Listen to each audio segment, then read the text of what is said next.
The moment Ruby Merritt realized she might actually die out in that blizzard, a stranger on horseback appeared through the white wall of snow like something conjured from a desperate prayer, and her whole body went rigid with a fear she could not quite name, whether it was the cold killing her slowly or the fact that she had stopped feeling her own feet somewhere around 3 miles back. It was the winter of 1878, and the Wyoming Territory did not forgive the unprepared. Ruby had come out from Ohio just 6 months prior, traveling west on the promise of a schoolteacher position in the small ranching town of Caldwell Creek, a cluster of wooden buildings and stubborn people nestled in a valley between two ridges of the Laramie Mountains. She was 23 years old, with dark auburn hair that she kept pinned beneath a wool bonnet, and green eyes that her mother had always called suspicious because they noticed everything. She was not a frail woman. She had split firewood before. She had nursed her father through a fever that took him anyway. She had buried him in Ohio soil and packed a single trunk and climbed onto a westbound train without looking back, because looking back had never done Ruby Merritt any good. But the Wyoming winter in late November was something entirely different from anything Ohio had prepared her for. The storm had come on fast, the way people in Caldwell Creek had warned her it sometimes did, rolling down from the mountain ridges in the space of an hour, turning an overcast afternoon into a roaring white catastrophe. Ruby had been returning from the Hadley homestead, 3 miles east of town, where she had been helping Mrs. Hadley with her 3 youngest children who all had a bad cough.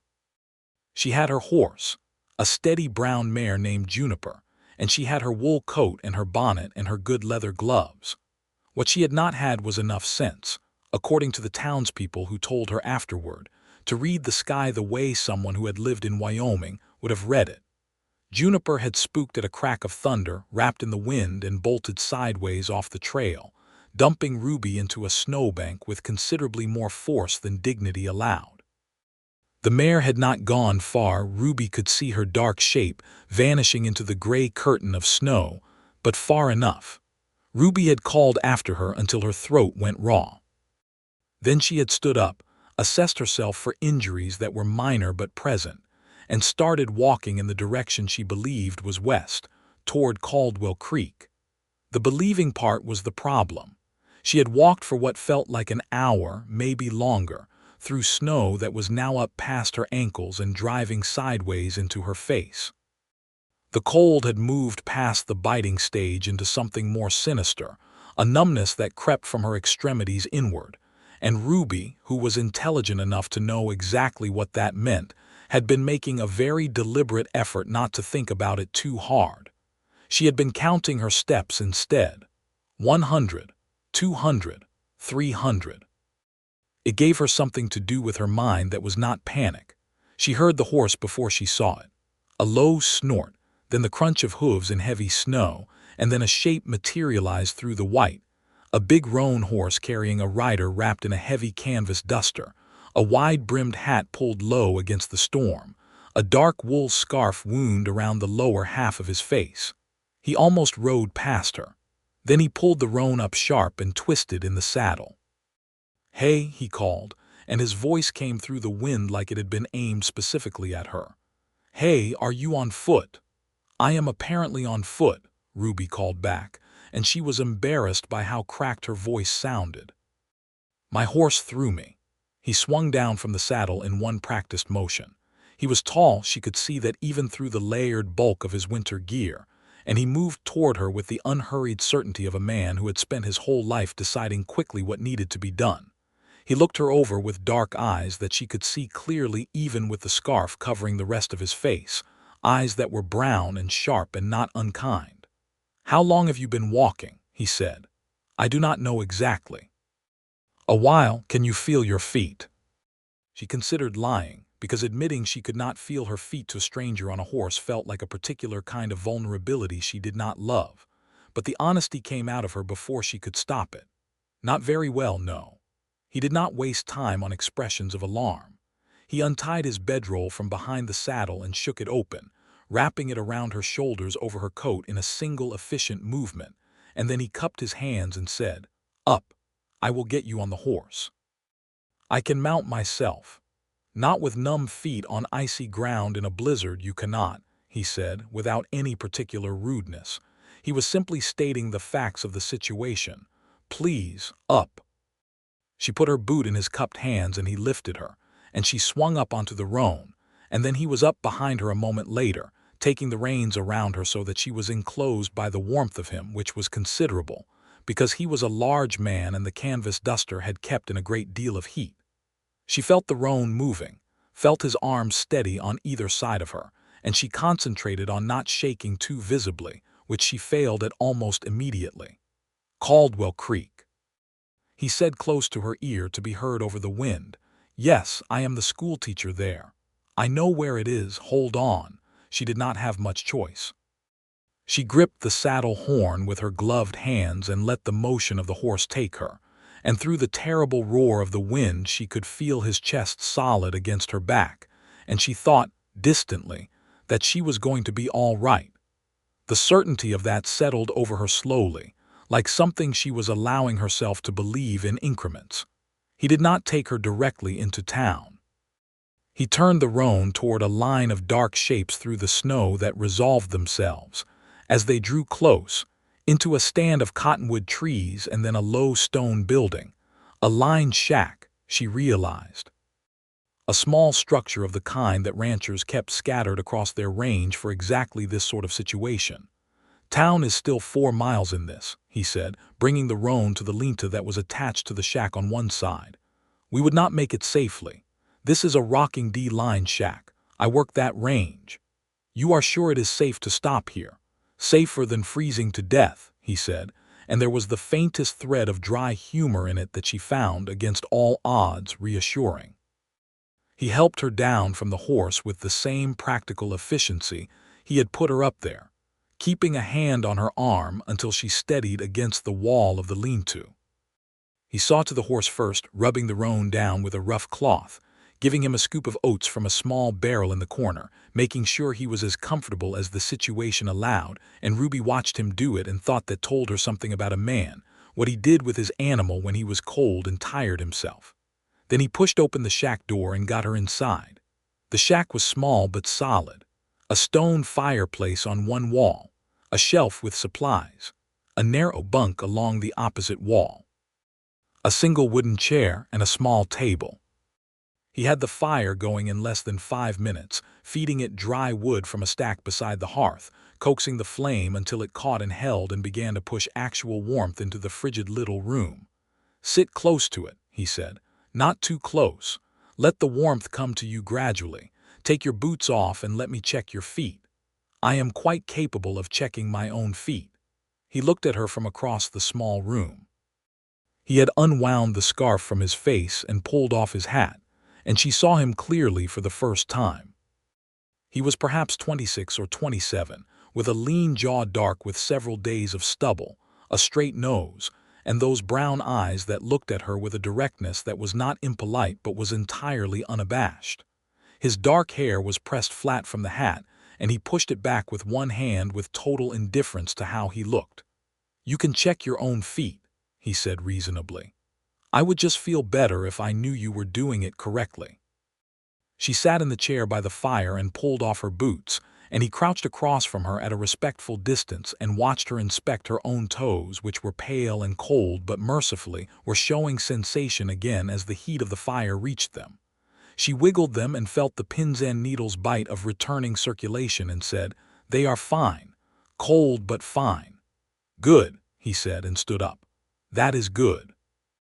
He introduced himself then because she realized they had not done that, and it suddenly seemed strange that they had not.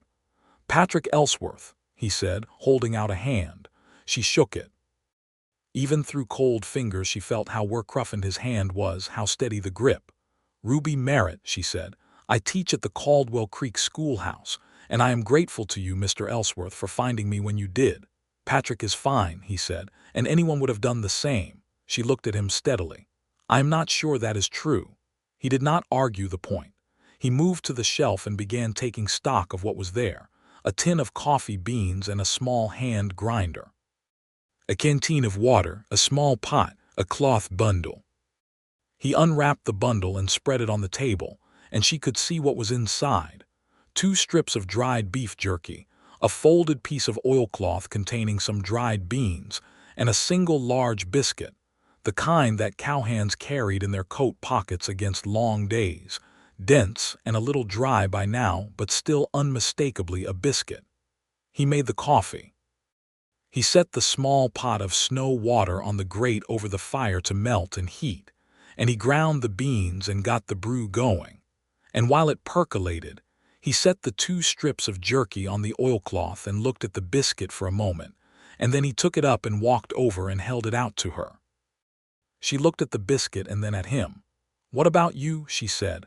"I am all right," he said. "I ate before I went out this morning. You have been walking in a blizzard." She looked at the biscuit again. She knew she could see plainly by looking at what was on that shelf that this was all the food he had in this shack. The jerky was for 2. The biscuit was singular. He was offering her the only bread he had, and he had said it with such complete simplicity, as though it was not a remarkable thing at all, as though the decision had required no deliberation. Something happened in Ruby Merritt's chest right then. It was not dramatic. It was quiet and certain, the way the most true things tended to be. She looked at this man, this cold, wind-chapped cowboy with hay-colored stubble and no pretension about him, who had pulled her out of a blizzard and warmed her by his fire, and was now holding out his last biscuit with the same matter-of-fact calm with which he did everything. And she thought, this one is different. She took the biscuit because refusing it would have been its own kind of unkindness. She ate it slowly, and it was dense and a little crumbly, and tasted of the sage brush and cold air that had been pressed into it, and it was one of the finest things she had ever eaten in her life. "Thank you," she said, and she meant it in layers. He poured her a cup of coffee, tin cup, dark and strong, and poured one for himself, and sat on the floor by the fire with his long legs stretched out, leaning against the stone hearth, and he seemed entirely comfortable there, as though a cold stone floor in a blizzard was just another place to be. "How did you end up school teaching in Wyoming?"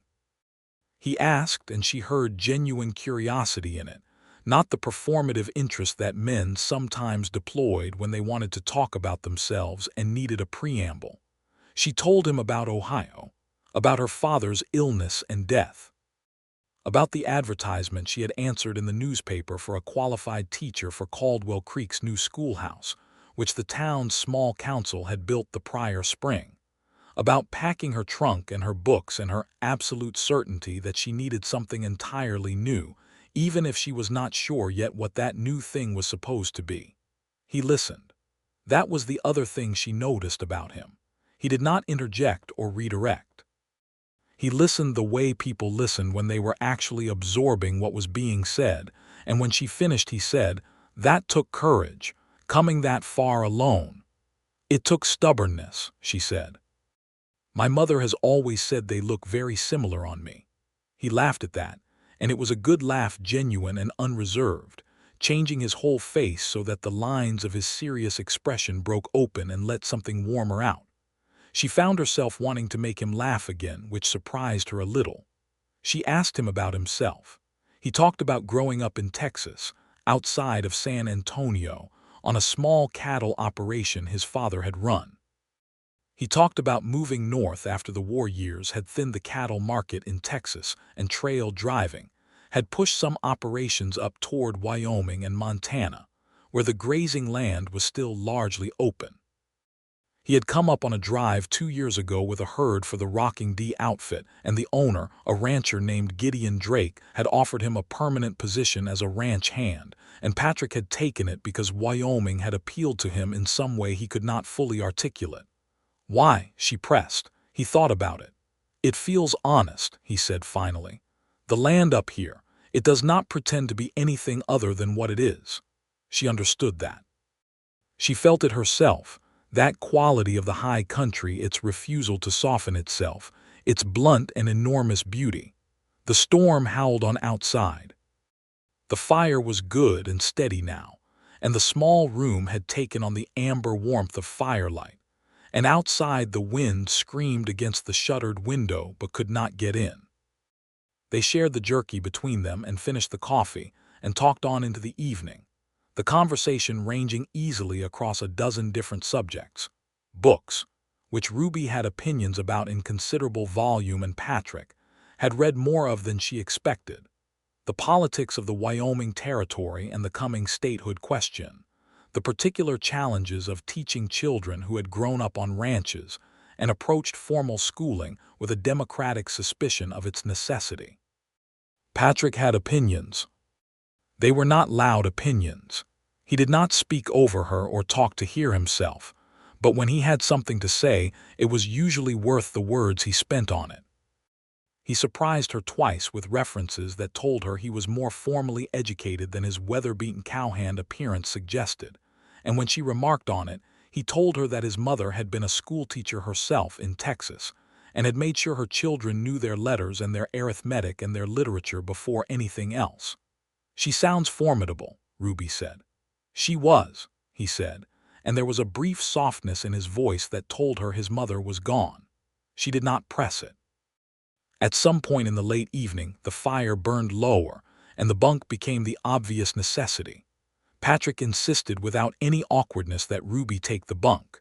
He arranged the bedroll he had wrapped around her on the floor beside the fire and told her to sleep, and that was that. There was no complication to it. He simply turned toward the fire and closed his eyes, and Ruby lay on the narrow bunk under her coat and his bedroll together, and listened to the storm outside and thought about the biscuit. She thought about it for a long time before she fell asleep. The gesture kept returning to her, turning over in her memory with the same quality as something important that she was trying to understand fully. Men had been kind to her before. Men had opened doors and tipped their hats and offered their seats and brought her flowers of varying sincerity. But there was a difference, she was certain of it, lying there in the firelight of a Wyoming line shack, between men who were kind because it was the proper performance and men who were kind because it simply did not occur to them to be otherwise.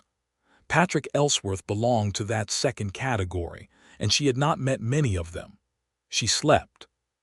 She slept deeply, which she would not have expected in those circumstances, but the warmth and the safety of the fire and the exhaustion of the afternoon caught up with her and pulled her under. In the morning the storm had broken. She woke to pale winter light filtering through the shutters and the sound of someone outside, and when she looked around the shack, Patrick was gone, but his bedroll was neatly folded beside the cold fireplace. She sat up, pulled on her boots stiff and cold again, and pushed the shack door open. He was outside seeing to the horse. He had cleared a path in the snow from the lean-to to the shack door, which was no small task given how much had fallen overnight, and he was brushing out the roan with calm, methodical strokes. The sky above was a hard, brilliant blue, and the snow lay across the land in smooth white drifts that caught the morning light and held it. He looked up when the door opened. "Good morning," he said. "How are your feet?" "Good morning," she said. "My feet are fine. You did not have to clear the path. It needed doing."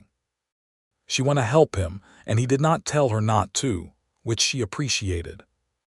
They readied the roan together, and then he helped her up, and they rode toward Caldwell Creek through the brilliant cold morning, the snow throwing off diamond light in every direction, and the world was so extravagantly beautiful after the fury of the night before that Ruby felt almost giddy with it.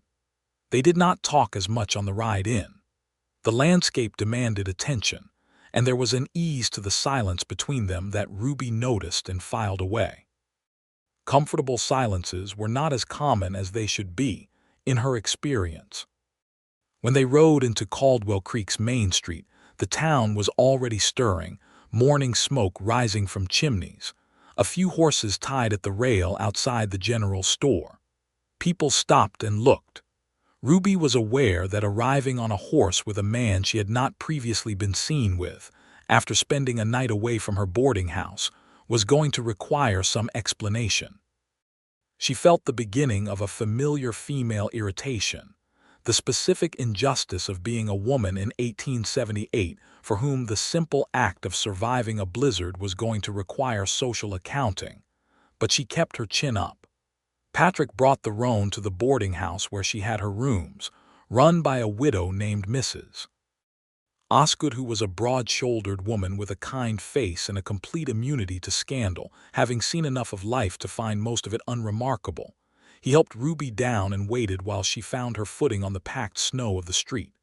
"I need to return your bedroll," Ruby said, "and thank you for all of it, for not riding past." "I am glad I was on that range yesterday," he said simply. He mounted the roan and settled his hat against the morning glare. "Take care of those feet," he said. "Frostbite can come back on you." She looked up at him against the hard blue sky and the morning light and thought again what she had thought in the shack. This one is different. "I see you again?" she asked, and she said it plainly without coyness because she was not a woman who had ever been good at coy and did not see why she should start. He looked at her for a moment and something moved in those brown eyes. "I come into town on Saturdays for supplies," he said. "The Rocking D is 15 miles northwest." "Then perhaps I will see you on a Saturday," she said. "Perhaps you will," he said, and he touched the brim of his hat and turned the roan and rode back down the street. Mrs. Osgood was waiting at the boarding house door with coffee and an expression of perfectly calibrated neutrality. She asked after Ruby's health. She asked after Ruby's feet. She said nothing about the cowboy whatsoever, which Ruby appreciated more than she could express. The week before the following Saturday was not a short one. Ruby threw herself into her teaching with the particular energy of someone who has something she is deliberately not thinking about, which meant she thought about Patrick Ellsworth constantly while conducting classes with extraordinary dedication. There were 14 children in the Caldwell Creek schoolhouse, ranging in age from 6 to 15, and they were a magnificent collection of personalities. The Hadley children, who were clever and combative, the 2 Navarro boys whose father ran a small cattle operation south of town, and who were learning English in parallel with their lessons, which Ruby found deeply interesting. A girl named Prudence Baxter, who was 11 years old, and already the most natural mathematician Ruby had ever taught. And the rest, a mix of ranch children and merchant children who regarded each other with the careful democracy of the young. Ruby taught them reading, arithmetic, geography, and grammar. She also, on Fridays, read them stories, real literature, not the simplified versions, because she believed firmly that stories were not a reward for finishing real learning, but were themselves the realest learning there was. This was slightly controversial with certain parents, who had come to the schoolhouse on the matter more than once. Ruby had explained her position with complete calm and total immovability, which had so far prevailed. She was thinking about The Last of the Mohicans, which she had been reading aloud that Friday, when she heard a horse in the street on Saturday morning and looked up from the papers she was grading at her desk in the empty schoolhouse and felt her heart do something embarrassing. She made herself wait another full 10 minutes before she put on her coat and went to the general store for the flour and salt she genuinely needed. She had a list. She was a sensible woman. Patrick was at the store. He was at the counter talking to Martin Aldrich, who ran the store and its attached post office, and he was holding a piece of paper with his week's order written on it and looking not in the least like someone who had been thinking about anyone in particular. Ruby felt a brief and completely irrational disappointment at this, followed immediately by self-directed amusement at herself for feeling it. He saw her when she came through the door and the paper came down from in front of his face and he said, "Miss Merritt," with something that was not quite a smile but was close enough. "Mr. Ellsworth," she said, "or Patrick, I suppose, since we have slept in the same shack." Martin Aldrich's eyebrows went up. Ruby let them. "I was hoping you would be in town," Patrick said, with the same straightforward simplicity he seemed to bring to everything. "Were you?" she said. "I thought you might want to walk down to the cookhouse. They do a decent meal on Saturdays." "I would like that," she said. So they walked to the cookhouse, which was a low building at the eastern end of the main street, where the cook, a former Trail Drive chuck wagon man named Everett Pools, served up meals for the working population of Caldwell Creek at reasonable prices. Everett made very good beef stew, and an excellent sourdough bread that he had been working a starter for 6 years. And he brought them each a bowl without being asked, and stood back with his arms folded and examined Patrick with the proprietary interest of a man who had been feeding the people of a town long enough to feel that he had a stake in their business. They talked through the whole meal and then stayed at the table for another hour, and Ruby would have been hard-pressed afterward to reconstruct the exact sequence of every topic they covered, only that there had been so many of them, and that the hour had gone by in what felt like minutes. Patrick was reading a book. He had borrowed it from the small collection that passed for a lending library out of the general store, a battered copy of a travelogue about the American West written by an Englishman who had clearly been both enchanted and constantly wrong about everything he saw. Ruby had read it and had opinions. Patrick had opinions too, different ones in some cases, and they argued about it pleasantly across the table with Everett Pools, occasionally making contributions from behind his counter. She walked back to the general store with him afterward, and he collected his supplies and tied them behind his saddle, and they stood in the cold December street and the conversation had not run out, which was the thing that struck her most. The conversation showed absolutely no sign of running out. "I will be in town again next Saturday," he said. "I will make a note of it," she said. He tipped his hat and rode northwest, and Ruby walked back to the boarding house with the flour and salt she had nearly forgotten, and Mrs. Osgood looked at her face when she came through the door and made her a cup of tea without comment. December deepened. Patrick came into town each Saturday without fail.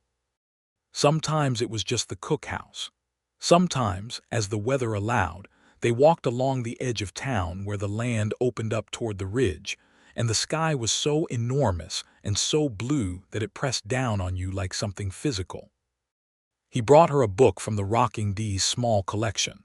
The ranch had a previous owner who had been an educated man, and there were shelves in the ranch house that Patrick had been working his way through, and she returned it the following Saturday with notes written on folded paper tucked inside, which made him read the notes before he read the book, which she had not entirely anticipated. "You underline passages," he said. "I always do," she said. He read the passages she had underlined. He folded the paper back up and put it in his coat pocket, and she tried not to notice that he had kept it. He met her students twice, when he came into town on a weekday for an errand and stopped at the schoolhouse. The children assessed him with the unfiltered judgment of the young, and Prudence Baxter, who was the most likely to simply say what she thought, looked Patrick up and down and said, "You are the cowboy who found Miss Merritt in the blizzard." "I am," Patrick said, matching her seriousness perfectly. "That was good of you," Prudence said, with the air of someone conferring an official evaluation. "Thank you," he said. "She did most of the hard work. She was walking when I found her." Prudence thought this over. "She walks fast," Prudence said, as though this was a known fact that helped make sense of the situation. Ruby caught Patrick's eye over the children's heads, and he was clearly suppressing something, and she bit the inside of her cheek. Christmas came. The town held its annual celebration in the church, a small white-painted building at the north end of the main street, with carols and readings, and a potluck supper that spread across 2 long tables dragged in from various establishments. Patrick came in from the Rocking D and sat beside Ruby in the pew, and they sang the carols together. His voice a low and imperfect baritone that she found considerably more appealing than it had any objective right to be. After the service, the supper was laid out, and the town's residents crowded the church hall with plates and goodwill, and several of the older women of Caldwell Creek, who had been watching the Saturday pattern with interest, made various pointed comments to Ruby that she deflected with the skill of long practice. She was not a woman who required the community's management of her personal life, but she knew what she felt. She had known for several weeks what she felt, with an increasing clarity that she found exhilarating and slightly terrifying. She was not someone who fell into things easily. She had guarded herself with the precision of someone who had learned that guarding herself was necessary. But Patrick Ellsworth had gotten past those guards not by storming them. He would never have done that, but by simply being consistently, undeniably himself, day after day, Saturday after Saturday, until she had stopped seeing any reason not to let him. After supper, when the evening had wound down enough that the crowd thinned and the candles burned low, he walked her back to the boarding house through cold, crisp air that smelled of snow coming. The street was quiet, a few last lights in windows, the town settling itself for the night. They stopped at the boarding house door. Ruby turned to face him and found that he was closer than she had expected, close enough that she could see the candlelight from Mrs. Osgood's front window catching the lines of his face. "Ruby," he said, and it was the first time he had used her name without the prefix, and it came out of him with the same simplicity and weight that everything he said seemed to carry. "Yes," she said. "I would very much like to call on you," he said, "properly, if that would be acceptable to you." She felt the warmth of it move through her despite the cold air. "Patrick," she said, "you have been calling on me for 6 weeks." He considered this. "I have been having meals with you," he said carefully. "That is a different thing. I want to be clear about what I mean." She looked at him for a moment. "Then be clear," she said. "I mean that I think about you considerably more than is perhaps reasonable for a man who has known someone for 6 weeks," he said. "I mean that Saturdays have become the best day of my week by a large margin. I mean that I borrowed a very dull book about land surveying from the ranch library last week specifically, because I thought it might have something in it that you would find interesting enough to discuss over supper."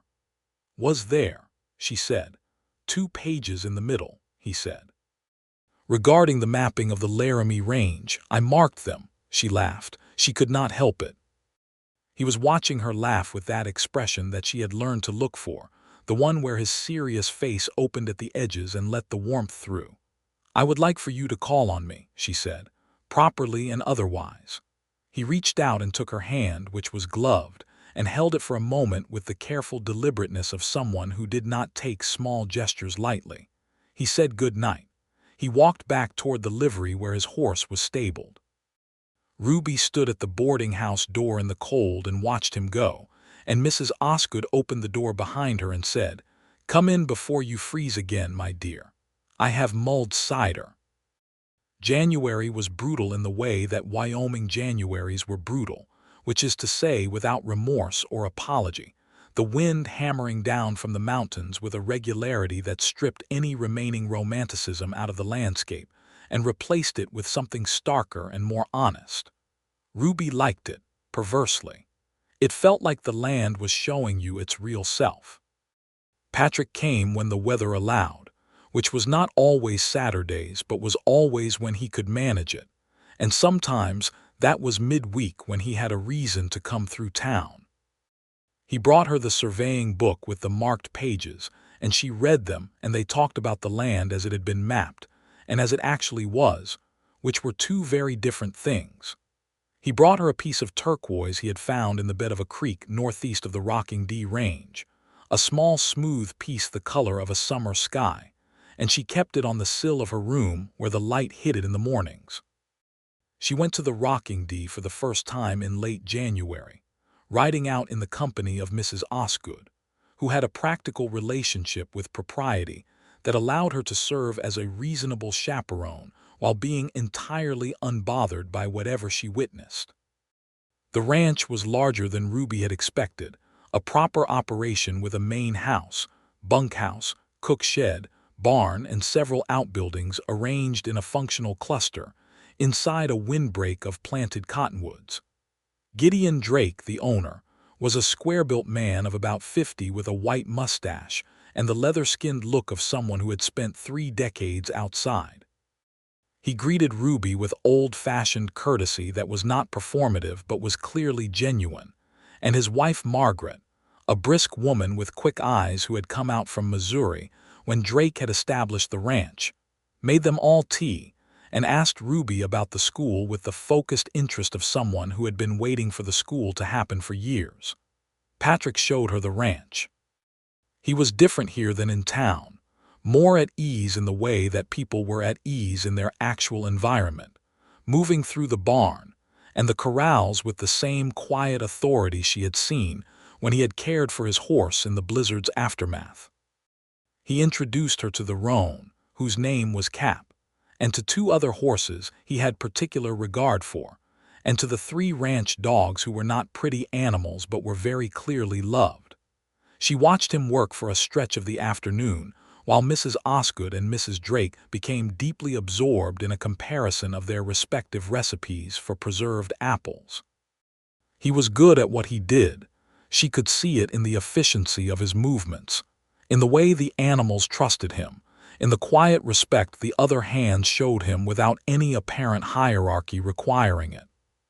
He caught her watching and held her gaze for a moment across the corral, and the distance between them felt both very large and entirely bridgeable. February brought a crisis that had nothing to do with the weather. It came in the form of a letter from the county school board, written in the careful bureaucratic language of people who had decided something, and were explaining their reasoning with the minimum possible directness. The substance of it, stripped of the careful language, was this: the Caldwell Creek schoolhouse funding was under review because the board had received information that the schoolteacher was conducting herself in a manner inconsistent with community standards, by which they meant she had been seen regularly in the company of a ranch hand, unescorted except by a widow of uncertain reputation, and this raised questions about her suitability. Ruby read this letter at her kitchen table in the boarding house, and the anger she felt was clean and cold and very focused. Mrs. Osgood, who had seen the letter over her shoulder, said something that was considerably less printable than anything Ruby said herself. The next Saturday when Patrick came into town, she told him about the letter. She watched his face go through several things in quick succession, a flash of anger, then concern, then a careful quieting of both, and then that settled look of someone deciding what actually needed to be done. "The board meets in Laramie," he said, "next month." "I know," she said. "I have already written them a reply. I stated my case clearly." "What did you say?" she told him. He listened through it all and then was quiet for a moment. "Will you let me come with you to Laramie?" he said. "When you go before the board." "I do not want you to think you need to fight my battles for me," she said. "I do not think that," he said. "But if a man who is courting a woman cannot stand up and say so in front of a school board in Laramie, then what good is he?" She looked at him. "You want to tell them you are courting me." "I want to tell them a great deal of things," he said, and the edge in his voice was very quiet and very certain. "But yes, that first." She went to Laramie in March, taking the stage east along the river valley. Patrick rode alongside on Cap, which was a perfectly reasonable way to travel and also, she thought, looked exactly as determined as it was. The school board met in the county courthouse, a building that smelled of pine resin and bureaucratic self-importance, and the board members were 4 men and 1 woman who examined Ruby with the varied expressions of a jury conducting their own trial. Ruby stood before them and spoke. She spoke about her students, their progress, their engagement, the improvement she had documented in their reading and arithmetic levels over 6 months. She spoke about her methods and her philosophy and her record, which was entirely without fault. She spoke about the specific injustice of holding a teacher to social standards that had nothing to do with the quality of her teaching, particularly when those standards appeared to apply only to women and not to any man in the same profession. She said this last part with the controlled precision of someone who has thought very carefully about how angry to allow themselves to sound. The woman on the board, a Mrs. Thayer, who had a tight expression that Ruby had initially read as disapproval, and then, as the meeting went on, revised to something more like suppressed agreement, asked her several questions that were careful and specific and clearly aimed at establishing competence rather than finding fault. Ruby answered every one. Patrick was allowed to speak briefly. He stood with his hat in his hands and did not perform any false modesty or any false grandeur. He said that he had been calling on Miss Merritt with what he hoped was clear and honorable intent, that he had done so in a manner that was transparent to the community, and that if the board had any concern about the nature of their association, he would state plainly for the record that his intentions regarding Miss Merritt were serious. He said this last thing looking directly at Ruby, not at the board, which she thought was either a mistake or exactly right and decided was exactly right. The board deliberated. Mrs. Thayer was, in the end, the decisive voice, and the decision was to continue Ruby's appointment with a formal notation in the record that the complaint was found to be without merit in relation to her professional conduct. Ruby walked out of the courthouse into the pale March sunlight and stood on the courthouse steps and let the relief move through her. Patrick was beside her. He was close but not crowding her, giving her room to feel what she was feeling, and she turned to him and said, "Your intentions are serious." "I said so in front of 4 county board members and a reporter from the Laramie newspaper," he said. "I try to mean what I say," she laughed. She took his arm without deliberation, and they walked down the courthouse steps into the thin spring sunshine, and he covered her hand on his arm with his own without deliberation either. And the reporter from the Laramie newspaper, a young man named Carey who was writing a story about the school board meeting and found this particular detail considerably more interesting than the rest of it, wrote it down. Spring in Wyoming was tentative at first, then sudden. The snow retreated from the valley floors, and the grass came up pale green against the dark soil, and the cottonwoods along the creek bottoms leafed out in a tender green that was almost shocking after months of gray and white. The mountains held their snow caps, but the passes opened, and the first drives of spring started moving on the range, and the rocking D came alive with the organized noise and effort of the season. Patrick had more work in spring and summer, which was simply the reality of ranching, and Ruby had her school, and the rhythm of their time together adjusted accordingly. He came to town when he could. When he could not, he wrote letters, brief ones, because he was not a man of excessive words even on paper, but the words he did use were well chosen, and she read them more than once and kept them in the small cedar box she had bought at the general store for exactly this purpose. She began spending more time at the Rocking D on weekends, helping Margaret Drake in the kitchen or the garden, learning the practical rhythms of ranch life that her Ohio upbringing had not provided. She was interested in all of it: the planting of the kitchen garden, the management of the milk cows, the endless needful repairs that a working ranch required. Margaret Drake taught her to make proper sourdough bread, using the same slow method that Everett Pools used at the cookhouse, and Ruby's first successful loaves, pulled from the ranch kitchen's oven on a Saturday afternoon in April, were a source of considerable satisfaction. Patrick came into the kitchen from an afternoon's work and she handed him a piece of the bread, still warm, and he ate it with the same simple appreciation with which he received all good things, and then he said, "You baked this." "I did," she said. He ate another piece and said, "That is very good bread, Ruby." Margaret Drake, at the far end of the kitchen, made no comment whatsoever, which was the nicest thing she could have done. In May, Patrick took Ruby out to a stretch of high ground on the Rocking D range that looked west across the valley toward the first rank of the Laramie Mountains, which were still carrying snow in their upper reaches, the peaks bright and sharp against the afternoon sky. It was a long ride to get there, a couple of hours on horseback, and by the time they arrived the light had shifted toward the golden quality of late afternoon that turned the grass on the valley floor to something like hammered copper. He had brought a saddlebag with food. Real food this time: cold chicken from the ranch kitchen, cornbread, 2 early-season apples, a canteen of cold coffee.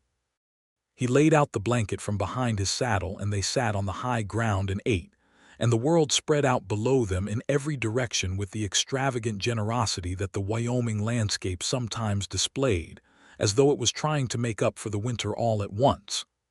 "I want to ask you something," he said. She turned to look at him. He was watching the mountains, his elbows on his knees, the apple core set aside on the grass. She had noticed that when he was about to say something important he arranged himself first, settled into his own stillness in a way that was almost preparatory. "Ask," she said. He turned to look at her. The late afternoon light was full on his face, and she could see everything in it, the seriousness, the hope, the careful steadiness of a man who meant every word he had and was about to say them. "I have been thinking for some time about a piece of land," he said. "Northwest of town, up toward the ridge. There is a homestead claim available on about 300 acres with a creek running through the eastern edge. Good grass, south-facing slope. I have talked to Gideon Drake about it, and he thinks it is a viable operation if a man were to start a small herd." He paused. "I have saved a reasonable sum over 2 years here, enough to file the claim and buy a modest number of cattle to start." She held very still. She could feel where this was going, and she held very still because she did not want to arrive there ahead of him. "I do not have a great deal to offer you materially," he said. "Not yet. What I have is the certainty that I would spend the rest of my life working to make whatever we built together worth your time. I have the certainty that I have never felt about anyone what I feel about you, and that this is not something that is going to change in me." He looked at her steadily. "Ruby, I want to marry you if you will have me." She looked at him for a long moment. The mountains were enormous and still behind him. The grass moved in a light wind. A hawk circled somewhere overhead in the late golden light, riding a thermal with absolute ease. She thought about Ohio, about the loneliness that had driven her west, about the blizzard and the lined shack and the Biscuit, about Saturdays and books and the surveying pages he had marked, about the way he listened, about the way he had stood in front of the school board in Laramie with his hat in his hands and said his intentions were serious and looked at her, not them, when he said it. "Yes," she said. "I will have you." He reached out and took her face in both his hands. Those were roughened, weather-darkened hands, and kissed her, and the hawk circled above them, and the mountains stood firm to the west, and the world below was copper and gold in the evening light. They were married in June, in the Caldwell Creek Church, on a morning when the whole world was as warm and green as it was ever going to be.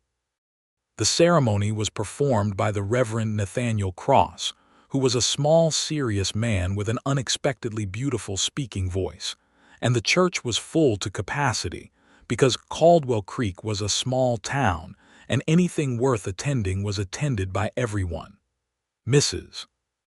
Osgood sat in the front pew and wept with complete composure, which was somehow both contradictory and entirely consistent with her character. Margaret and Gideon Drake sat across the aisle. Prudence Baxter was there with her family, and she watched the proceedings with the focused attention of someone filing everything away for future reference. Ruby wore a dress she had made herself over the preceding 2 months, a deep blue that Mrs. Osgood had said brought out the green of her eyes, with small pearl buttons she had saved from the general store. She carried wildflowers, columbine and larkspur and Indian paintbrush, picked from the ridge above the creek that morning, while the dew was still on them. She walked down the aisle on her own 2 feet, which she had always intended, and when she reached the front and Patrick turned from the altar to face her, the expression on his face was not the practiced composure of a man performing a ceremony, but something raw and real and completely unguarded, something she had never seen on him quite to that degree, and she felt it like a hand pressed over her heart. The vows they spoke were the traditional ones, because Patrick was a man who thought the traditional words had earned their place by saying the thing exactly, and Ruby agreed. When they were done, and the Reverend said they could be pronounced husband and wife, the church did something it was not strictly permitted to do in a formal religious ceremony, which was to burst into applause, led by a 12-year-old girl named Prudence Baxter, who had calculated exactly what the room needed and provided it. The summer that followed was the hardest and best of Ruby's life. They moved onto the homestead claim, 320 acres of valley and ridge land that Patrick had spent 2 months quietly preparing before the wedding, building up the existing small log cabin into something worthy of the name home, digging out the root cellar, repairing the fencing. They moved in on a July morning with a wagon load of Ruby's books and a borrowed team, and the two of them stood in the front of the cabin and looked at the land running down to the creek and up to the ridge in the other direction. And Patrick put his arm around her, and she put her head against his shoulder, and they stood there in the morning sun for a while, not needing to say anything about it. The work was considerable. Building a ranch operation from the ground level required everything you had and then asked for more. Patrick bought 20 head of cattle to start good breeding stock, chosen carefully with advice from Gideon Drake, and began the long, patient work of building a herd on limited resources. Ruby kept her teaching position in Caldwell Creek, riding into town 3 days a week on a small gray horse Patrick had traded for and given her, a mare she named Thistle for the stubborn persistence of the animal's character. The combination of the teaching salary and Patrick's income from occasional work at other ranches, while their own operation built, kept them functional, if not comfortable. She did not mind the not comfortable. She had not come to Wyoming looking for comfort. She had come looking for something real, and she had found it so completely that the hardship of it was inseparable from the good, like the hard winters were inseparable from the hard beauty of the place. Their neighbors were few and spread wide, as Wyoming ranch neighbors tended to be. The closest was a family called the Varens, whose operation was 8 miles north, and they were good people who appeared for emergencies and celebrations and otherwise kept to themselves, which was the Wyoming way. There was also, 12 miles east along the Creek Valley, a small homestead run by a man named Joseph Calloway and his son, who were black settlers who had come north from Texas with a small herd and were trying to make something of a piece of land that other claimants had passed over, for reasons that had nothing to do with the land's quality and everything to do with who was doing the claiming. Ruby had gone to call on the Callaways in August, riding out with a rhubarb pie from the garden, and found Joseph Calloway to be a precise and serious man of about 50 who received her with cautious courtesy that gradually relaxed as it became clear she had no agenda other than neighborliness. His son Marcus was 22, a capable-looking young man who had his father's precision and his own considerable humor. They had a good operation started, a sound cabin, a productive garden, a small but healthy herd. She told Patrick about them that evening, about the land they had and what they had built, and about the difficulty she suspected they faced that she had not felt comfortable raising directly with Joseph Calloway. Patrick had listened and then said, "They are good people or they are not, and from what you describe they are. I will ride out and introduce myself." He did. He and Joseph Calloway developed the kind of practical neighborly relationship that the land required, helping each other with the heavy work that needed more than one hand, sharing information about the range and water and weather, pulling each other out of the occasional tight spot. There was nothing performative about it on Patrick's part. He simply treated a neighbor like a neighbor, with the same equitable directness he brought to everything else, and Ruby thought that, in the wider context of the Wyoming Territory in 1879, where the injustices of race were present and real and often violent, this said something about Patrick Ellsworth that she had not needed additional evidence for but appreciated nonetheless. Fall came, and with it the particular beauty of the high country's second season, the aspens on the ridge going gold, the light shifting to something lower and more amber, the mornings sharp and smelling of frost. Ruby discovered in October that she was expecting a child, a realization that arrived with a combination of joy and a kind of quiet awe that rendered her briefly uncharacteristically silent, which Patrick noticed in approximately 4 minutes. "What is it?" he said. She looked at him across the kitchen table and told him. His reaction was not loud. He was not a man of loud reactions. He sat for a moment with the information, and then he reached across the table and took both her hands and held them, and his face did the thing it had done in the church on their wedding day. The way it went open and unguarded, and his eyes went bright, and he said in a voice that was lower than usual, "Ruby." That is the finest thing you have ever told me." She laughed at that, which surprised her, and then she had to stop because she had started crying, which surprised her more, and he came around the table and held her while she cried and laughed in the unreasonable way of it, and the evening light came through the kitchen window, and the first snow of fall began falling outside, very quietly. She kept teaching through the fall. The school board, having been thoroughly addressed on the topic of Ruby Merritt's fitness for her position, made no further difficulties. Her students were in their second year with her now, and the progress was evident and documented. And Prudence Baxter was doing mathematics at a level that Ruby had written to a contact in Laramie about, because she believed the girl was extraordinary and ought to have access to instruction beyond what the Caldwell Creek schoolhouse could provide. The winter of 1879 was not the catastrophe the winter of 1878 had been, though it was cold and long and the snow was deep. Patrick had the horses and the cattle to manage through it, and Ruby had the school during the weeks and the cabin on the weekends, and they managed all of it together with the practiced efficiency of two people who had figured out how to pull in the same direction. She stopped teaching in January, when the pregnancy had progressed to the point where the 3-day-a-week ride to Caldwell Creek was more strain than she could justify.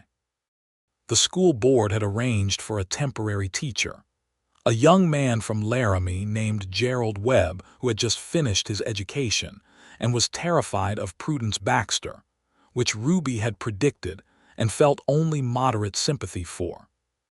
The baby was born in April, at the homestead, delivered by Mrs. Osgood, who had come out from town for the purpose, and had brought with her a comprehensive supply of what was needed and an imperturbability that Ruby found, in the difficult hours of labor, to be the most valuable thing in the room. Patrick waited outside in what Ruby imagined was a state of controlled desperation, and when Mrs. Osgood opened the cabin door and said, "Mr. Ellsworth, come in," he came through the door with his hat in his hands, and his face in that open state that she only saw when he was feeling something too large for his usual contained expression. The baby was a boy. They named him Daniel, for Ruby's father, which had been her idea, and John for Patrick's father, which had been Patrick's. And when Patrick held him for the first time, he held him with the same careful deliberateness with which he held everything important, and he said absolutely nothing for a full minute, which was the most eloquent response Ruby could have asked for. The spring of 1880 was extraordinary. Daniel Ellsworth grew through it with the cheerful determination of a healthy child, and the ranch grew with him, the herd up to 40 head, a new outbuilding behind the main barn, a kitchen garden that was 3 times the size of the one they had planted the first year.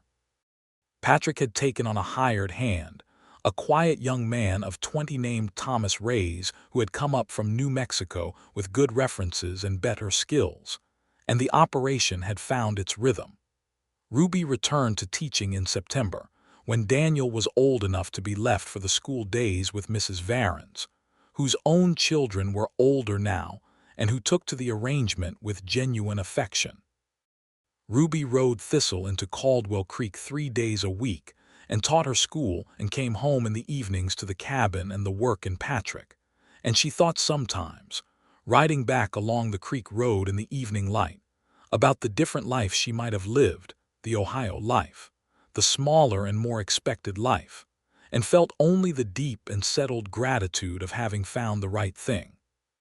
Prudence Baxter, in the fall of 1880, received a letter from the Wyoming Territorial Educational Board, facilitated by letters that Ruby had written, and a visit she had made to Laramie in the summer, offering Prudence a place at a preparatory program in Laramie that would provide her access to advanced instruction. The letter had been hand-delivered by Ruby herself, riding out to the Baxter Ranch on a Saturday with it folded in her coat pocket. Prudence had read it with the focused calm of someone who had been expecting something like this, and then she had looked up at Ruby and said, "You did this." "I wrote letters," Ruby said. "You did the mathematics." Prudence was quiet for a moment. Then she said, "I want to be a teacher like you." Ruby felt something move in her chest, "Then you will be," she said, "and you will be a very good one." The following spring, Patrick built an addition to the cabin.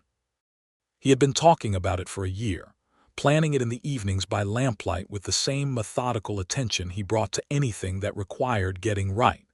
And in March, he and Thomas and Joseph Calloway's son, Marcus, spent 3 weeks on it, building out a new room on the east side that more than doubled the cabin's living space, adding a proper bedroom for Ruby and Patrick that was separate from the common room, and a room for Daniel. And a room that Patrick simply called the spare room without elaborating on its purpose, though they both knew what it was for. The spare room had its purpose confirmed in December of 1881, when their second child arrived, another boy, which Patrick received with the same quiet, enormous joy he had brought to Daniel's arrival. They named him Francis, for Patrick's grandfather, and Daniel, who was by now a serious-faced toddler with his father's brown eyes and his mother's determination, examined his brother with the careful, critical assessment of someone establishing whether this new arrival was going to be satisfactory. Daniel's verdict, delivered over the following weeks, appeared to be positive. The years settled into themselves. The ranch grew. The herd reached 100 head by 1883, which was not a large operation by Wyoming standards but was a sound one, and Patrick had developed a reputation in the county for the quality of his stock that had value beyond just the cattle prices. He knew his animals. He knew the range. He had the patience that good ranching required, which was the patience to think in seasons and years rather than days. Ruby built her school into something that was known beyond Caldwell Creek. She had taught, by 1883, most of the children in the surrounding range country, some who had come in from homesteads 10 and 15 miles distant when their families heard about the school. She had fought twice more with the county school board, once over funding, once over the curriculum, and won both arguments on the merits. She had a fierce reputation in Laramie for being difficult, which she wore without apology. Difficult, in her experience, was what they called women who were correct. Prudence Baxter wrote from Laramie. She had finished the preparatory program and had been accepted to a normal school in Denver. She wrote that she was going to Colorado, that she was going to become a teacher, and that she owed it to Mrs. Ellsworth. She used the married name now, more than she could say in a letter, but was going to try. The letter was 2 pages long and very specific about the trying, and Ruby read it to Patrick at the kitchen table after the boys were in bed, and Patrick listened with his elbows on the table, and at the end he said, "She is going to be remarkable." "She already is," Ruby said. Joseph Calloway died in the spring of 1884 of a heart failure that came on without warning one cold morning in April. Marcus Calloway came to tell them himself, riding hard down the creek road, and Patrick went back with him immediately, and they buried Joseph Calloway on the rise above his homestead, on a piece of land that looked east across the valley the way Joseph had apparently preferred, facing the sunrise. Ruby brought food to the Calloway place for a week afterward, and she and Margaret Drake organized the other ranching families of the area to give Marcus Calloway what he needed to keep the operation going through the grief of it. Marcus kept the homestead. He was a capable man and a good neighbor, and he and Patrick continued the working relationship that Joseph and Patrick had built, with the added weight of genuine friendship that had developed between the two of them over the years. The Calloway place became a reliable presence in the fabric of their lives, and Marcus Calloway became the kind of man who appeared at the Ellsworth Ranch at significant moments, celebrations and crises, and was expected and welcomed at both. The summer of 1884 brought a third child, this time a girl, arrived in August on a hot night that broke at last into a cool dawn, and Ruby and Patrick held her in the first light of that cool morning, and the world outside the bedroom window was gold and still. They named her Eleanor, for Patrick's mother, who had been the schoolteacher, which Ruby had suggested and which had caused Patrick to hold the baby and look out the window for a long moment in silence. "She would have liked you enormously," he said, when he had arranged his voice. "I know she would have liked you. Ruby said, "because I know what kind of mother makes the kind of man you are." He sat on the edge of the bed and held Alina, and Ruby leaned against his shoulder, and they were quiet together in the morning light. And outside the boys were waking up in their room, and the sound of them was coming through the wall, and the ranch was beginning its day, and it was all exactly as it should be. That evening, when the children were settled and the ranch had quieted for the night, Patrick made coffee and brought it to the porch, which he had built wide enough for 2 chairs, and they sat in the summer dark and listened to the creek running in the valley below and the horses moving in the corral, and the sky above the ridge was unimaginably full of stars. "Do you remember the line shack?" Ruby said. "I think about it regularly," he said. "You gave me your last biscuit," she said. "I knew right then." He was quiet for a moment. The darkness around them was warm and close and full of living sound. "Knew what?" he said, though she thought he might know. "That you were different," she said. "From other men I had known. It was not a dramatic thing. You just handed it to me like it was obvious, like of course you would give it to me. I knew then what kind of person you were." He turned his coffee cup in his hands. He did this when he was thinking carefully. "I did not think about it," he said finally. "You were cold. You needed it more. That was all." "That is what I mean," she said. He looked at her in the dark, and she could not see his expression clearly, but she knew it, the way she knew his voice and his hands and the sound of his breathing when he was sleeping. She knew every part of him, the same way you knew the land you had worked and lived on for years, in your hands and your feet as much as in your mind. "I did not think riding into that blizzard that afternoon was going to result in the best thing that ever happened to me," he said. "Neither did I," she said, "though my assessment of the afternoon at that point was quite negative." He laughed, and she heard the years in his laugh now. The same good laugh it had always been, but layered with everything they had lived through and built together, richer for it.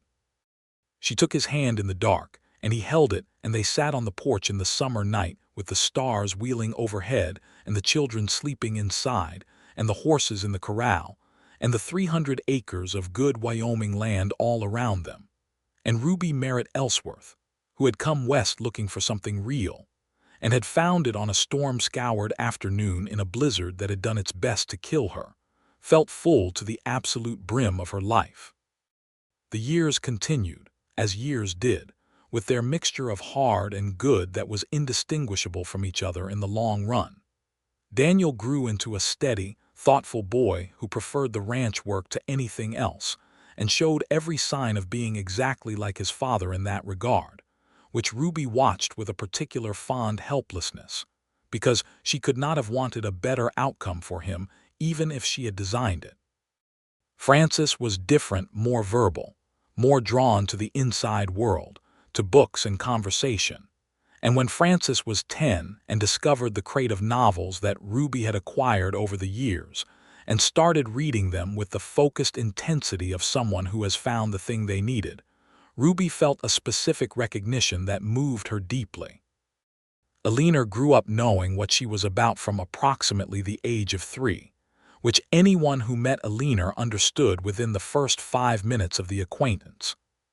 She was a force of confident opinion wrapped in a small girl who would later become a force of confident opinion wrapped in a remarkable woman, and Ruby recognized herself in Alina with a mixture of delight and terror that Patrick seemed to find endlessly amusing.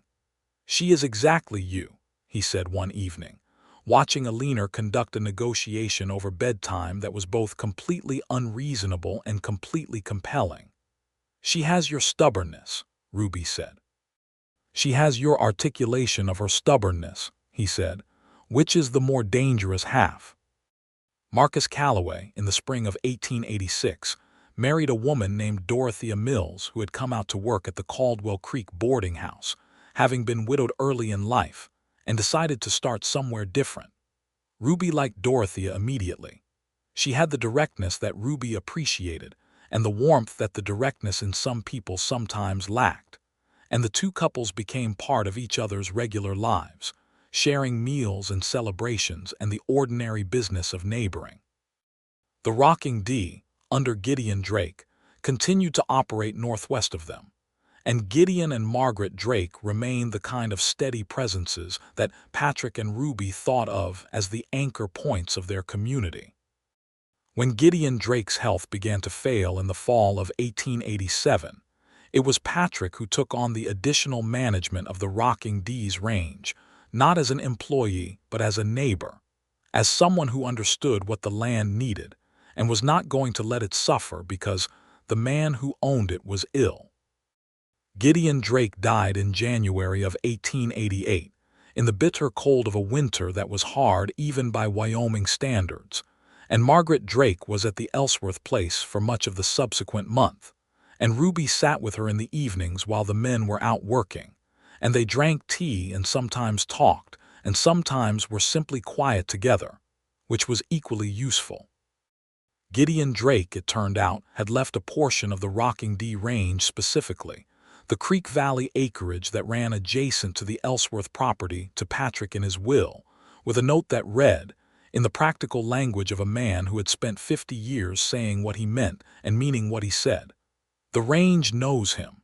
That is worth more than money." Patrick read this note at the kitchen table and was quiet for a long time. Ruby sat across from him and did not interrupt the silence because she understood what it contained. Eventually he said, "He was a good man." "He was," she said. The added land changed the scale of the operation meaningfully. By 1889, when Wyoming achieved statehood, an occasion that Caldwell Creek celebrated with a degree of civic enthusiasm proportional to the years of waiting that had preceded it, the Ellsworth Ranch had grown into a proper operation, not enormous by the standards of the big cattle empires that were already beginning to feel the pressure of the coming decade's changes, but sound and well-run and debt-free, which Patrick regarded as the only relevant measure of success. The statehood celebration was held on the main street of Caldwell Creek, with bunting and speeches, and a supper that Everett Pools contributed to substantially, his sourdough bread in great golden rounds that he set on the tables with justifiable pride.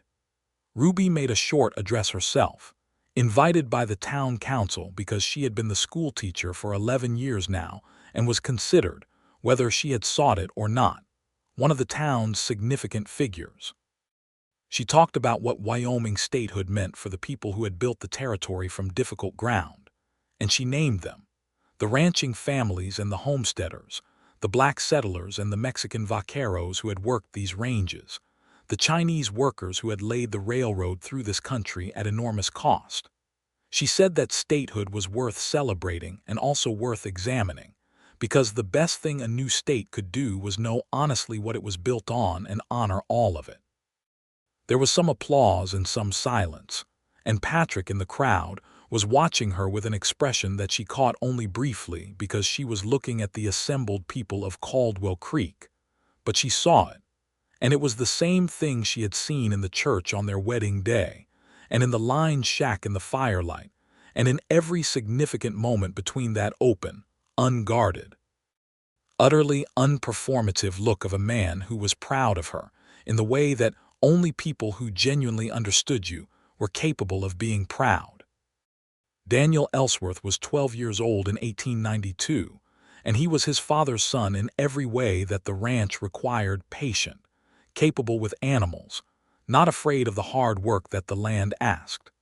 He had also begun, at Ruby's encouragement, to develop the reading habit that she had always believed was the foundation of everything else, and she watched him discover books with the satisfaction of someone who has planted something and seen it take root. He read slowly and deliberately, the way his father did everything, and he understood what he read, which was more important. Francis, by contrast, had begun to talk about wanting to become a lawyer, which he had announced at 10 years old with the kind of settled certainty that made Ruby believe him immediately. He had a mind that was well suited to it, precise and curious and fond of the argument as a tool for finding the truth rather than winning a point. Ruby was already writing letters to contacts in Laramie about what the pathway looked like, because Francis Ellsworth was not going to lack for advocacy in that direction. Eleanor, at 8, had the entire Ellsworth household under her management in ways that no one had formally authorized and everyone had effectively accepted. She had strong opinions about everything and had learned, from the best possible teacher, her mother, how to express those opinions with sufficient persuasion that they generally prevailed. Patrick regarded his youngest child with a mixture of deep fondness and the specific kind of respect you gave to something that could beat you at an argument. The summer of 1893 was the summer that a drought came through the valley and hit the range hard, burning the grass short and dropping the creek level to something barely navigable by the cattle's standards. It was the kind of summer that separated ranching operations that had been built on sound foundations from those that had been built on optimism, and the Ellsworth Ranch came through it because Patrick had been managing the range for 15 years with an eye on exactly this kind of season, keeping the herd at a size the land could support, moving the stock to the upper range early when the valley floor dried out, pulling the garden through with careful water management that Ruby and Alina supervised with the precision of a military campaign. Other operations in the county fared worse. The Varens family, 8 miles north, lost a significant portion of their herd and came to a difficult winter. Patrick and Marcus Calloway organized among the neighboring ranchers a kind of informal cooperative support, sharing hay, sharing labor, sharing what the season had not taken from them. And it was not enough to make the Varens whole, but it was enough to keep them from going under. This was the nature of the country Ruby had come to understand. It took from you regularly and without sentiment, and what made it survivable was the people around you who understood that what you gave out in hard times was what came back to you eventually. The drought broke in the fall of 1893, and the following spring the grass came back with the extravagance of the land's natural recovery, the valley floor green to the ridge, the creek running full and clear, the whole country looking washed and renewed. Ruby stood on the porch of their house, not the original cabin anymore but a proper house, expanded over the years into a solid structure with a real parlor and 4 bedrooms and a wide porch on 3 sides, and watched the morning light on the recovery green of the land and felt grateful in a way that was too large for words and did not need them. Patrick came out onto the porch with coffee. He handed her a cup and stood beside her looking at the same view, and they were quiet for a while in the good way that they had been quiet together for 16 years. "I have been thinking," he said eventually. "About what?" "About the upper pasture," he said. "I think we can fence the additional section before summer if we start in the next couple of weeks." She looked at him. He was watching the ridge with the land manager's expression she knew as well as any other expression he wore, the long view expression, the thinking 3 seasons ahead expression. His hair had gray in it now at the temples and the lines around his eyes were deeper, and he was still the most capable person she had ever known and the best man she had ever met, and she loved him with a fullness that 15+ years had done nothing to diminish and everything to deepen. "I was not talking about fencing," she said. He looked at her. "What were you talking about?" "I was thinking," she said, "that I am very glad that blizzard came when it did." He was quiet for a moment, looking at her, and then the serious expression opened and let the warmth through the way it always had, and he took the coffee cup from her hand and set both cups on the porch rail and put his arms around her, and she leaned into him with the ease of everything familiar and right. "So am I," he said. The years that followed were the years of the children growing. Daniel, who had always been his father's son, took on the ranch work as his own at 16, with a dedication that would have made Ruby worry about him if she had not seen the same quality in his father and known where it led. By the time Daniel was 20, he was managing significant portions of the operation while Patrick still held the larger reins and taught him, the way good men taught, not by lecture, but by example, by showing what the work required and letting the boy see it. Francis went to Laramie at 17, to a preparatory school that Ruby had spent 2 years arranging access to. And from Laramie, he went east at 20 to read law at a school in Chicago, which Ruby and Patrick contributed to financially with some sacrifice and absolutely no regret. He wrote long, detailed letters home about the law and the city and the enormous strangeness of the world outside Wyoming, and he came home for the summers and was always slightly different when he arrived, more formed, more certain, and Ruby watched him become himself with the same feeling she always had watching something you had planted reach its full height. Alina was the surprise, in the sense that Alina's ambitions exceeded anything that Ruby had predicted, which was saying something because Ruby had predicted a great deal. At 17, Alina announced that she intended to become a doctor, which was not a common path for women in 1897, but was not, as Ruby pointed out to anyone who raised the subject, impossible. Ruby had contacts by now in Laramie and in Denver and in Chicago where Frances was, and she deployed them all in service of Alina's particular path, with the same relentless determination she had brought to every argument she had ever made in front of a school board. Gideon Ellsworth was born in 1898, which surprised everyone including Ruby, who had thought that chapter of their family was concluded. He arrived in November, healthy and loud, and was named for the man who had left Patrick the land that had made the ranch what it was. Patrick held this fourth child with the same careful, enormous reverence with which he had held each of the others, and he was 46 years old, and his face was deeply lined, and his hair was substantially gray, and he was, in Ruby's considered and entirely biased estimation, the handsomest man she had ever seen. Daniel, who was 20 and doing a man's work on the ranch by that point, received his baby brother with the solemnity of someone who understood perfectly well what this meant and found it, after brief consideration, entirely excellent. Frances, reached by telegram in Chicago, wrote back a letter of celebration that was also, characteristically, 2 pages long. Alina, at 18 and already accepted to a preparatory program in Denver, that was the first step on the path she had laid out for herself, wrote a shorter and more emphatic letter that made Ruby laugh until she had to sit down. The new century arrived, and the world changed in ways that the people of Caldwell Creek absorbed with varying degrees of enthusiasm. There were automobiles, of which the Wyoming Territory saw relatively few for some time, but enough to make the horses uneasy. There was expanded rail service that made the connections between Laramie and Caldwell Creek more reliable.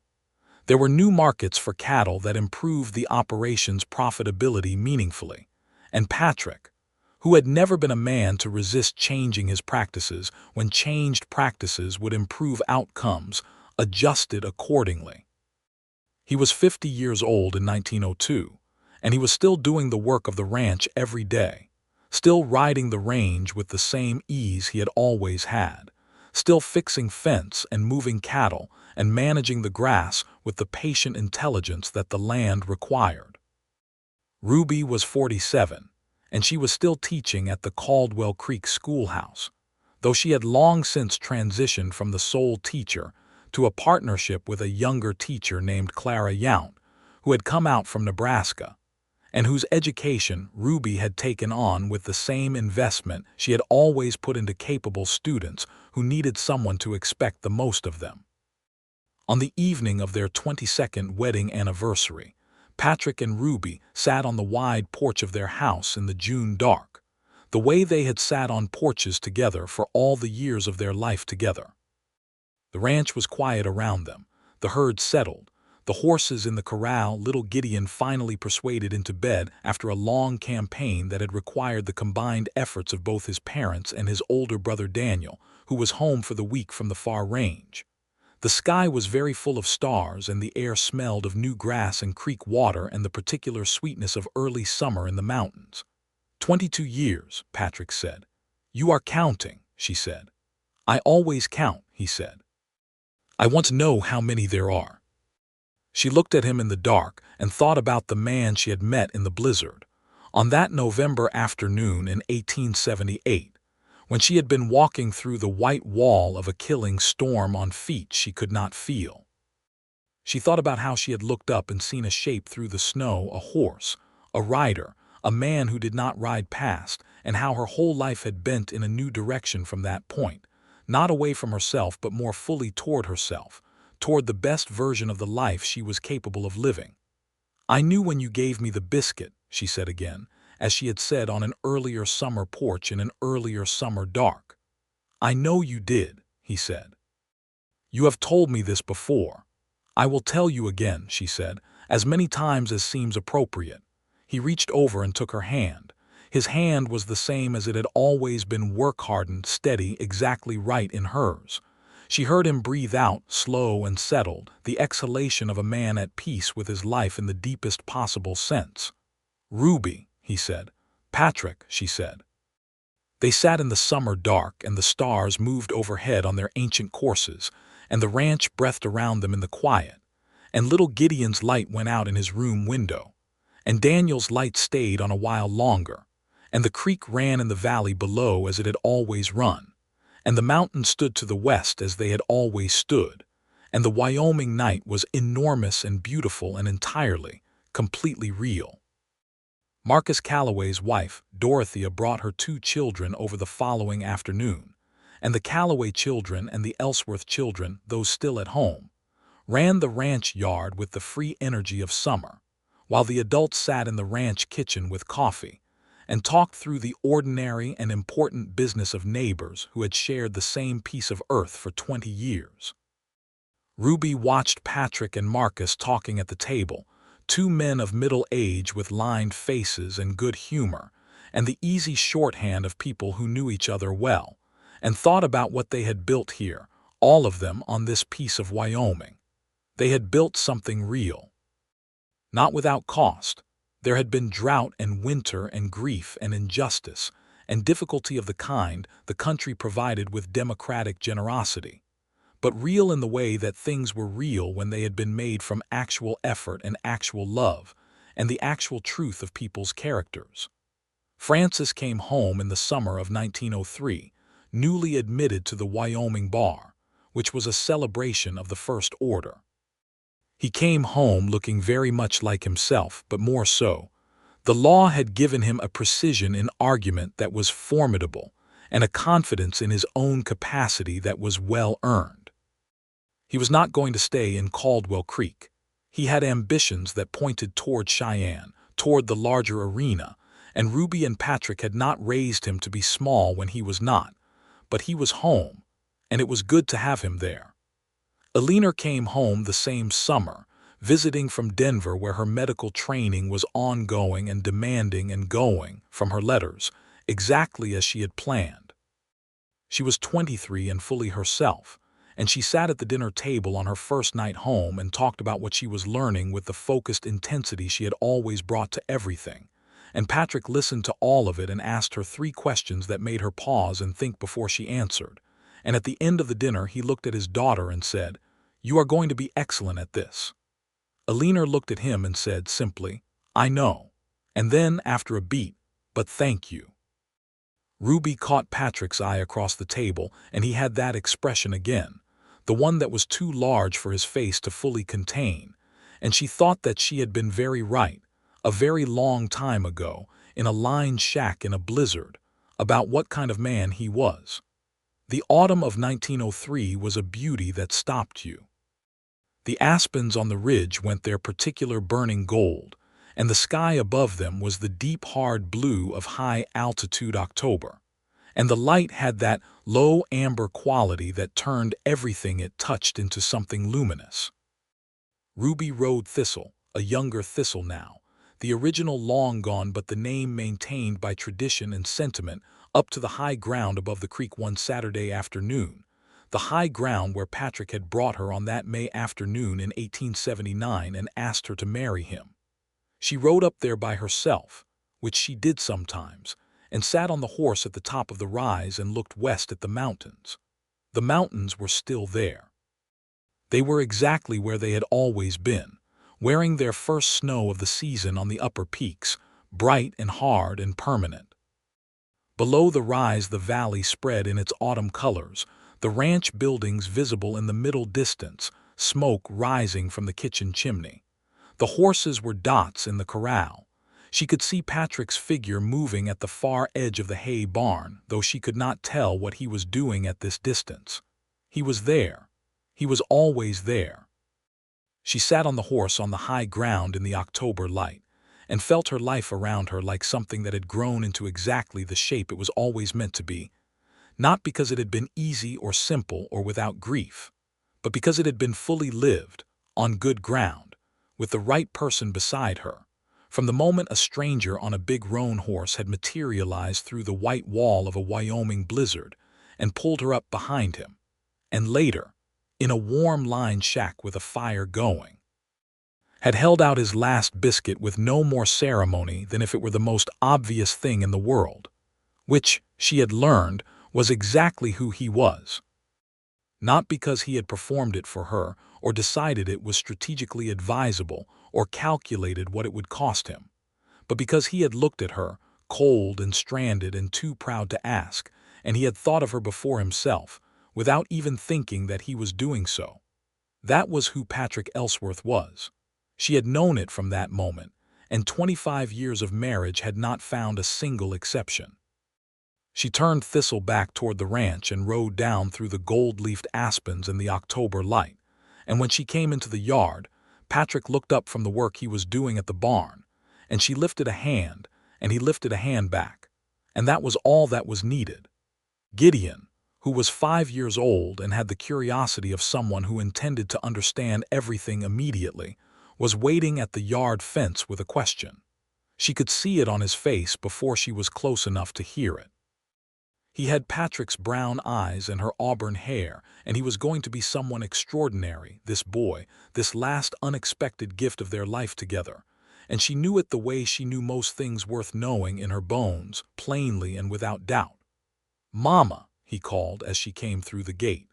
"Mama, Daniel said that cattle can tell when the weather is changing. Is that true?"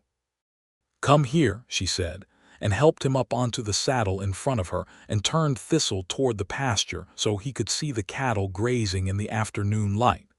"Let me show you how to watch them and see what they are doing." He settled against her with the complete trust of a 5-year-old and looked out at the pasture, and she talked him through it. The way the animals held themselves, the direction they were facing, the small signs that the range gave if you knew how to read them, and he listened with total absorption, this boy of theirs, on a golden autumn afternoon in Wyoming in the year 1903. Behind them the ranch house stood solid and warm against the ridge, smoke rising from the chimney in the still air. Inside, the rooms held the accumulated life of 25 years. The books, the cedar box of letters, the piece of turquoise on the windowsill that she had moved from room to room as the house grew, always to a place where the morning light caught it.